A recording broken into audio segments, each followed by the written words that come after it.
Sources. Bungie's Marathon appears to be targeting a $40 launch price. This is an article, an exclusive from thegamepost.com. I'll be perfectly honest, I'm not familiar with this website. I don't know if their sources are reliable, but let's see and hear what they have to say. And maybe this is reliable. I don't know. Let's see. It's been well over a year since Bungie announced its first non-Destiny game, Marathon. Originally revealed in May of 23, this title is shaping up to be quite different from what players might have initially expected. Not just players, from what the devs initially expected. Apparently, it originally was this sort of sci-fi Tarkov game, and now it's shifted and it's much more much closer to probably a hunt or a hero inspired shooter that does have customization. It's very different. But anyway, according to several sources familiar with the project, Bungie appears to be targeting a $40 price tag for Marathon, opting for a pay-to-play premium model rather than following the free-to-play model seen in many modern shooters.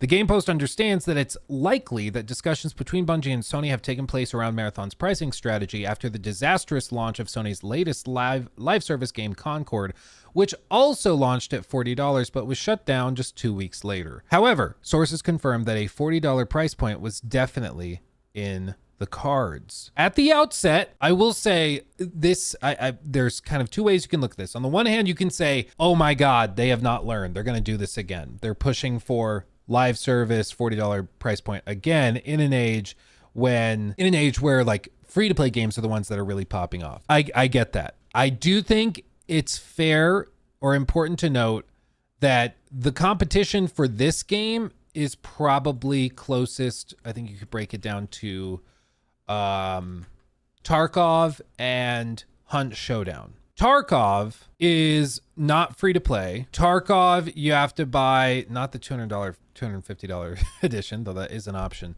but they have $50, I think is the cheapest. Correct me if I'm wrong, guys, but I'm pretty sure $50 is the cheapest way to play Tarkov. And Hunt is $30 and has some of the most ridiculous amounts of DLC I've seen in a while. Look at this. Look at all this. It's crazy. And these are all different playable characters and it's a little insane. It's a little crazy, but anyway, Hunt this is just a gun, or these are just guns? F me. Okay. So I do think it's fair to point out that this is an example of a game going into a market where its competitors are primarily premium pay to play. So I guess that's something you can defend this choice with, because the people they're trying to appeal to are used to paying for their games. But if anything, maybe that is an excuse why free-to-play might be even more appropriate, because you'll get those people to come over and try it without having to pony up the cash for it. Either way, it's something that they're definitely trying to very carefully, I think, consider, because Marathon cannot afford to fail like Concord. And I wouldn't be surprised if this was a controlled leak, because there have been stories where media companies, gaming companies, even political candidates and campaigns, they will intentionally leak stuff to basically gauge public opinion on a given choice. And based on that feedback, they either come out and confirm, yes, the leak was true, or they get to come out and be the good guy and be like, that leak was wrong. We are free to play. And so either way, it gives them useful information and they can make their choice from there. So I wouldn't be surprised if this is part of a controlled leak that they are intentionally doing. Maybe not, but it wouldn't surprise me. They say Marathon earlier this year, IGN's Rebecca Valentine reported that Marathon shifted direction under its new director, Joe Ziegler, quote, moving away from custom player characters in favor of a selectable cast of heroes. This, of course, stirred up controversy within both the extraction shooter community and the broader fan base, with many concerned that the game might be veering too close to existing shooters like Valorant or Overwatch. However, multiple sources have confirmed to the Game Post that Marathon is not hero focused, which is what many seem to believe. The quote-unquote heroes in Marathon are classes, each with its own set of abilities, along with a special ability and a very different playstyle compared to others. Okay, so maybe something like the finals but with more different classes and stuff. Maybe that's how you could say it. The core gameplay structure is pretty similar to games like Escape from Tarkov, but with a Bungie twist, according to one source. Currently, 2 maps are in a playable state, one set on the planet in an abandoned colony, and the other aboard the Marathon ship. It's unclear, however, if these will be the only maps at launch or if Bungie plans to include more. Dude, if they only launch with 2 maps, it depends on how big they are, I guess, but that seems light. You know, that seems light. Over the past few months, Bungie has been conducting regular playtests with internal teams, streamers, and content creators. Sources tell us the feedback around the game has been somewhat positive, with one source noting that the game feels worth the $40 price tag. In addition, a new trailer for Marathon is said to be in production. I will say, you have to be very cautious when you invite like wealthy streamers and content creators to your studio for playtesting, because if you ask them about value, I'm saying this as a YouTuber, a lot of YouTubers are out of touch. A lot of YouTubers are like, well, it doesn't really matter because, like, you know, I'm wearing whatever Hermes watch. Does Hermes make watches? I'm wearing fancy clothes. I've got lots of money. Sure, $40, not a big deal for me, especially I'm going to write it off my taxes. Yeah, I'd pay $40 for this. But that's not a question that you should ask. The question is, will your audience like this? How will the public react to this? That's a much more important and crucial question.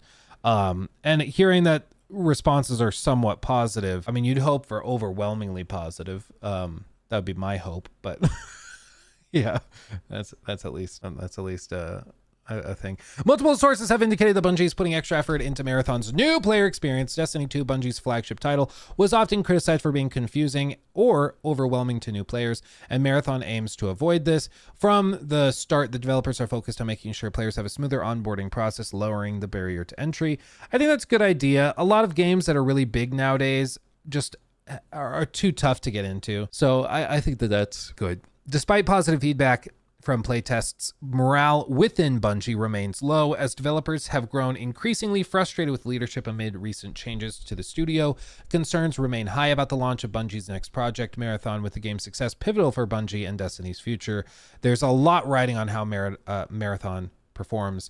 They've contacted Bungie for comment and will update the story if they hear back. I mean, I will say, according to several sources familiar with the project, Bungie appears to be targeting a $40 price tag for Marathon.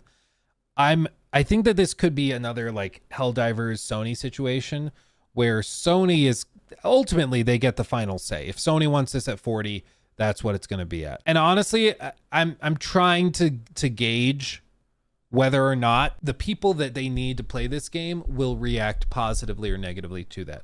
Because there's kind of 2 things you can do. On the one hand, you can just evaluate it as a price point for the product that you've put together compared to peers 1-to-1. In that case, I think at $40, a brand new AAA game, assuming it's good, assuming it's fun, assuming it's polished, blah, blah, blah, all of that stuff that you can't really assume nowadays, but if we do assume it, and we say it's a solid offering and they come out for $40, the people they're trying to get to play this have paid $40 or 30 or 40 or 50 for other similar games already. So at the very least, they're open to doing that type of thing. But you can look at it that way, in which case maybe the $40 price point is easier to justify.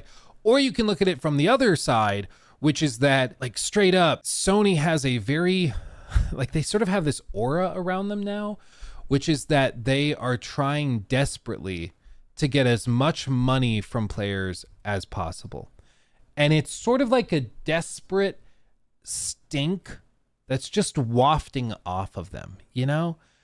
And the one thing that customers hate more than a product that is bad is when a company is perceived to be, I guess, I don't know if predatory in their pricing is fair, but at the very least, hyper aggressive and desperate. It just reeks to holy hell when somebody's doing that type of thing. And it pisses players off and they shut down. And in an age where there's so many games out there, there's so many options available, to come out at $40 for a multiplayer game where you just need players to try it, that is a dangerous thing to do, especially when you have all of this negative energy surrounding you to begin with. So I think if they announce this at 40, just like try to ask yourself, what would the headlines be if they announced Marathon announced it at $40? Do you think it would just be Sony's new shooter from Bungie looks amazing, and they just put the price tag at the very bottom of the page and don't really bring it up? Or do you think the story would be Sony is doubling down on $40 live service games like Concord? They just revealed Marathon.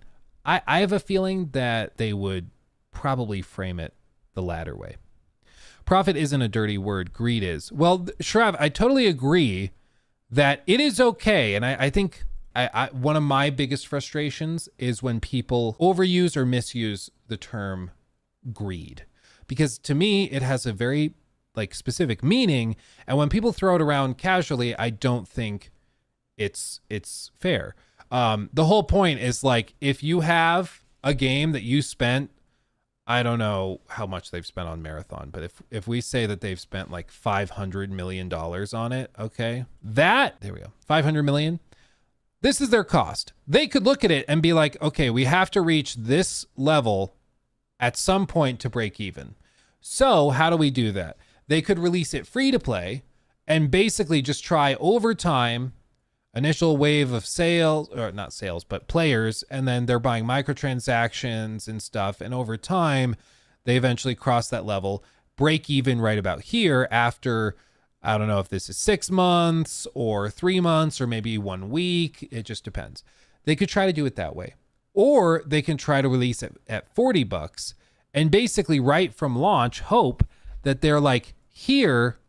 And it also has microtransactions and stuff, but that they just start way higher. And I think Sony, after Concord, they saw that you can hope for this, but sometimes people just won't buy it. And with Concord, you had basically like this, and then just nobody else was buying it. There were even some people returning it, so maybe even dropped a little bit.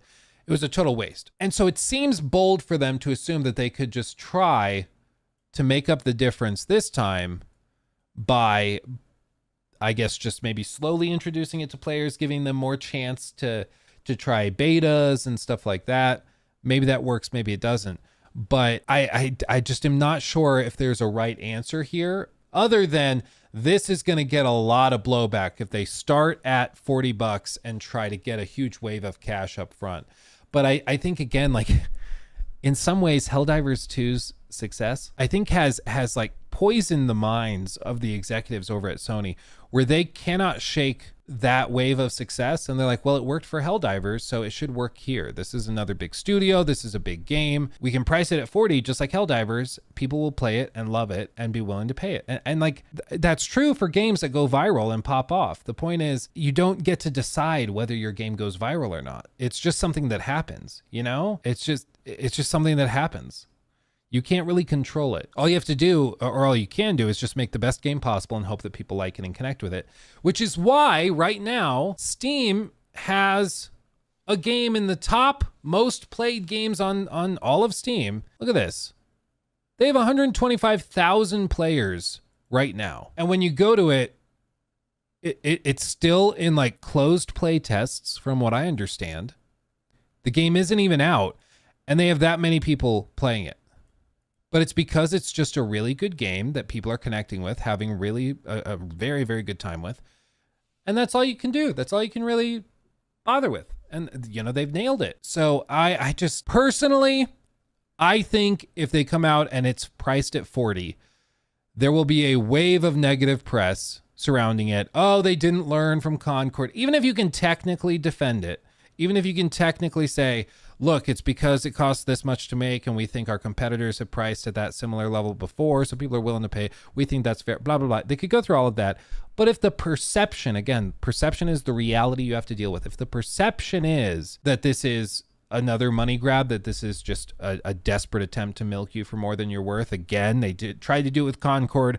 The PS5 Pro is perceived that way. And now potentially Marathon 2, it's going to be like very taboo. And again, what's one of the most potent forces in all of gaming? Peer pressure.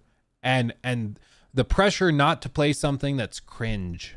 Imagine if somebody comes in chat right now and is like, honestly, guys, I think Dustborn, most compelling narrative of the year. Everybody assumes they're joking, but what if they weren't? What if they were totally serious? Doubling down. I would assume Norcat's going to pop into chat here in a minute and say that very thing. But like everybody would just Be like, that's ridiculous. That's ridiculous. And it's like, the reason it's so transparently ridiculous is because like the idea of somebody doing that is it's just, you can't even fathom it because it's so far out of the norm. And gamers, you know, it's one of the strengths of the gaming community, and it's also one of the weaknesses too, where we tend to handle things in sort of a bandwagon way, where when a game is popular and people are loving it, we all hop aboard and try it, and we love it. We eat it up. Helldivers 2 pops off, people are talking about it. Pal World pops off, people are talking about it, eating it up. Everybody's like, okay, I gotta go try it. And we buy the game and we go try it, and it's really good. We have a good time. But it swings both ways. And when it swings the other way, that's when you get like a wave of negativity smash into a game and just destroy it, which is kind of what happened with Concord, is that everybody kind of looked at this thing as a representative example of everything that was wrong with Sony's live service push. And in many ways, it represented the frustration that all of these PC and PS5 players have had this generation for the last like 4 years, where we're only getting remakes, remasters, and then soulless live service games in the pursuit of quick and easy money. You know, it just is such a turnoff, such a turnoff. And Concord was the perfect example of that. And so it became the whatever target or punching bag for everybody to express those frustrations and project them onto. And Marathon, I would just hazard a warning to Sony. If you come out and price this at $40, it better be amazing. It better be fantastic. If it is, and it goes viral because it's so fun, then all bets are off. Yeah, you can do whatever you want. You can price it at $70 if the game's really good. People will still buy it.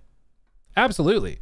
But if you come out and this is like fine or even pretty good, that's not going to be enough. Doc says Concord's failure should be a lesson, and I'm excited to see Sony not learn a thing from it.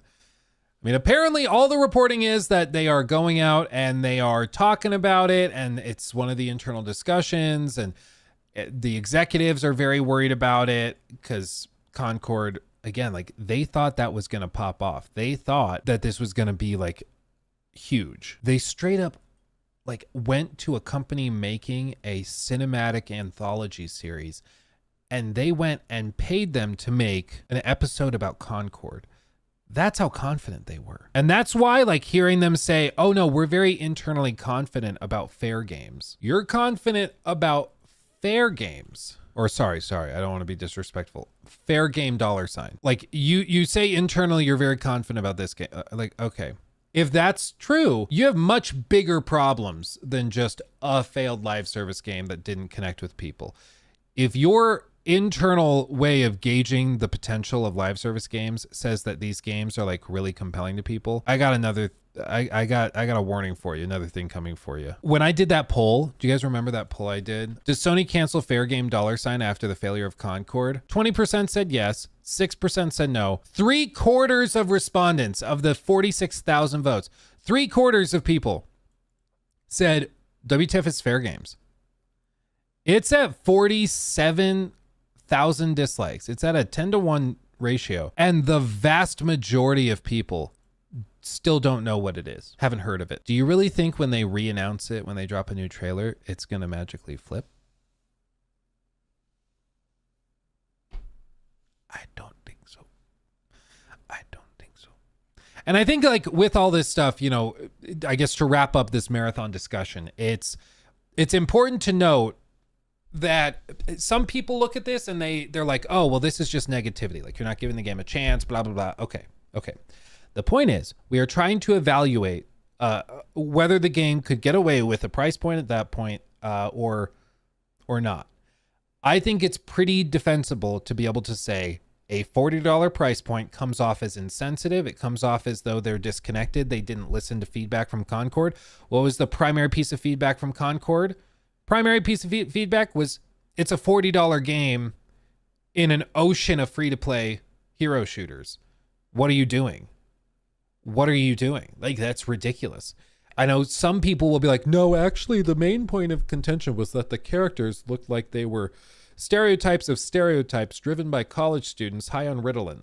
Okay, maybe some people were saying that, but I think that the vast majority of people that chose actively not to buy that weren't buying it because it just wasn't compelling in terms of price point, in terms of offering and all of that. And if you want to hand wave it away by just being like, oh no, it was just like a bunch of like angry, upset incels or whatever, which I've heard some people say, you're not going to learn anything from that, from the disaster of Concord. I agree, John, like character designs, all of that contributed, but I think the primary reason people were like just choosing not even to bother trying the game was because it was just not interesting and it was expensive. The point with all of this is just, if they come out at $40, it comes off like they are not listening to their own fan base, especially in light of the recent like PlayStation 6 thing where PlayStation 5 Pro thing, where the perception for everybody, the takeaway is Sony took away the disc drive and the vertical stand, and then prices at $700, even more expensive in other territories like the UK, like the EU, like Australia, Japan, because they wanted to milk more money from their customers, because they wanted to increase margins and get more cash out of you. And if they come in at $40, that just is a confirmation of that same feeling and same idea. And that's why I think in terms of the perception that it would put forward and how people would respond to it, it would be received very, very poorly. It would be a big mistake to do that. And it would start off Marathon's marketing cycle in a very negative way, which with live service games, you rarely can get away with that. Rarely can you manage to dig yourself out of that hole. You have to start strong and stay strong all the way through because it's so freaking competitive. So is it negative to point that out? I don't think so. I think it's realistic.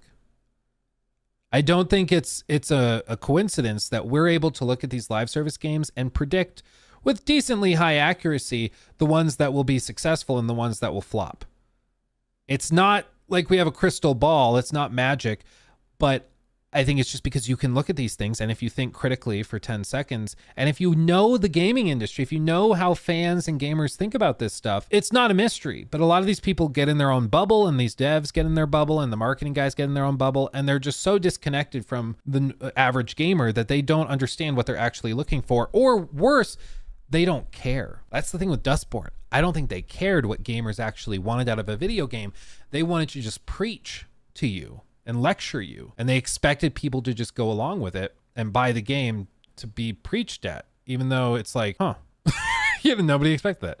You're right, Candle. I don't think anybody expected Helldivers to be anywhere near as successful as it was. Not even Sony. I don't think Sony had any idea it was going to be that successful. And I think that's borne out in how they marketed it, or rather didn't market it, and many other ways. But I don't think anybody was actively saying that game was going to flop. I remember seeing the trailers for it and I was like, yeah, it doesn't really look like my type of game, but maybe the core fans that are interested will check it out. But it ended up blowing up because there was a lot more to that game than people expected. We'll see with Marathon.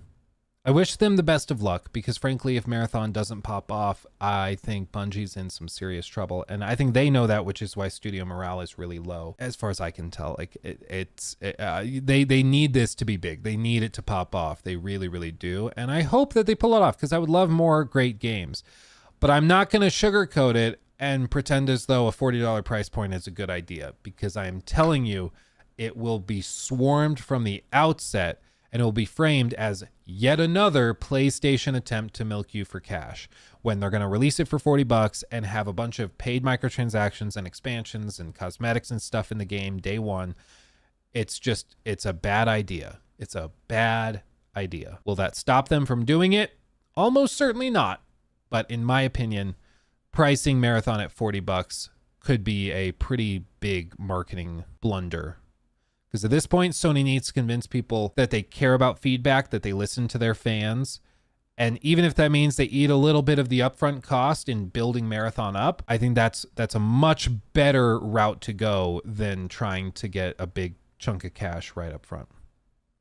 If it's $40 with no microtransactions, if it's $40 with literally no microtransactions and they commit that there's not microtransactions, there's no in-game store and stuff like that other than expansions they're going to do, maybe that could be justified. But even then, I'd be like, I don't know how they would ever do that. This game is the only game that's going to be holding up after they kind of move the team on from Destiny 2, mostly at least. They're going to be focused on Marathon with like whatever they have now. Is it like 1,200 employees or something? You need a pretty big and successful game that's pouring a lot of money in to keep that size of a company afloat. Yeah, Bungie, no microtransactions. Yeah. He took my thing. Red flag.